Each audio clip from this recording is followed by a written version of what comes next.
No, not at all. And here to help you plan the perfect Super Bowl party with or without wings is Marley Majcher, who calls herself the party goddess, and she has some really creative ideas for making that perfect table. Yeah, so we've got a bunch of them, and one of them includes, you know, like if you have sod that you can literally get at Home Depot or somewhere, that's a great thing to do. It's kind of fun. You put it on your buffet. Here we just did some high pile green fur just to kind of simulate the turf, which people love, and especially if you're going to have kids at the party, which obviously a lot of times we do, it's kind of a good one. The other thing is to really incorporate, you know, whether it's jerseys or footballs or pom-poms, just kind of props. You don't need official floral centerpieces, even though we've got the colors of the two teams here, but you can just put together props and really just decorate things up a little bit. I want to go back to this. You said you would get real sod. I've put it right down on the table. You literally, and it comes in rolls. That's a great idea. It's so fun. It's so inexpensive. Easy. And you just literally roll it down. Now, if you're going to put it on a wood table, make sure you've got some kind of plastic or something underneath it, and then put it on top so it doesn't, you know, totally destroy your table, and then you call me. But probably put some white lines on there, make it look like a football field. You put some white lines, and you can make, there's so many different things you can do, and if you Google some images for it, you'll come up with a ton of them. That's great. Yeah. And really, it really does change the whole feel of the party when you've dressed it up. It changes the whole feel, and like the second tip is that we put chips in a football helmet, which is so easy. Obviously, yes, it's going to be a new one, or you're going to have, you know, make sure it's clean, the whole thing. But it's just kind of a fun way to serve. And the same thing like with the chili in the can. So what we did is you can make homemade chili. We're not saying you have to just like open the can and serve it to people.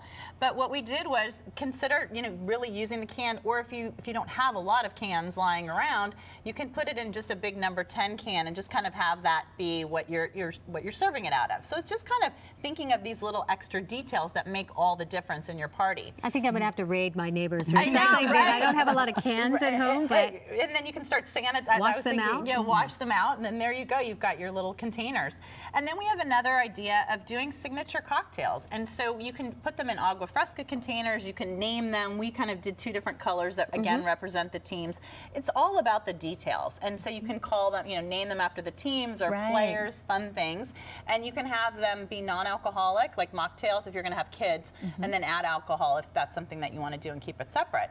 And then you can see candy bar always works. I mean, it has yet to go out of style, and so just make sure that you've got, like we did M&Ms with different colors for the teams, but you can really theme out your whole buffet with all different kinds of candies that suit whatever team you're rooting for. I love this. You haven't spent a lot of money on anything, and you've repurposed a lot of stuff. We have totally repurposed a lot, and some of these things you can see are really simple. A lot of them you can get at the dollar store, even some of these little vases and things and bags and raffia.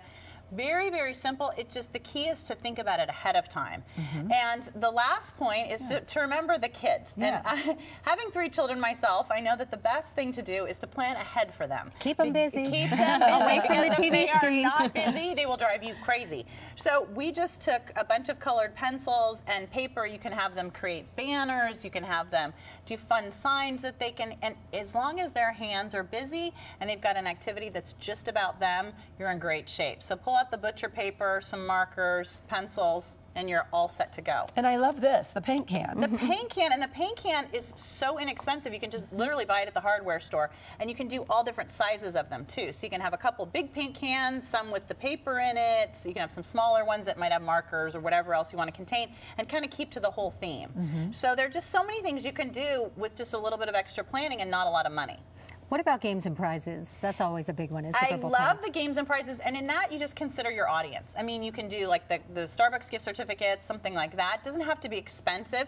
Again, I go back to the whole thing of the dollar store, especially right before the game. They have fun little things, and it's just all about great things that you can entertain with and reward people and do, you know, little contests and trivia and stuff. It just adds to the party. Now we know why you're the party goddess.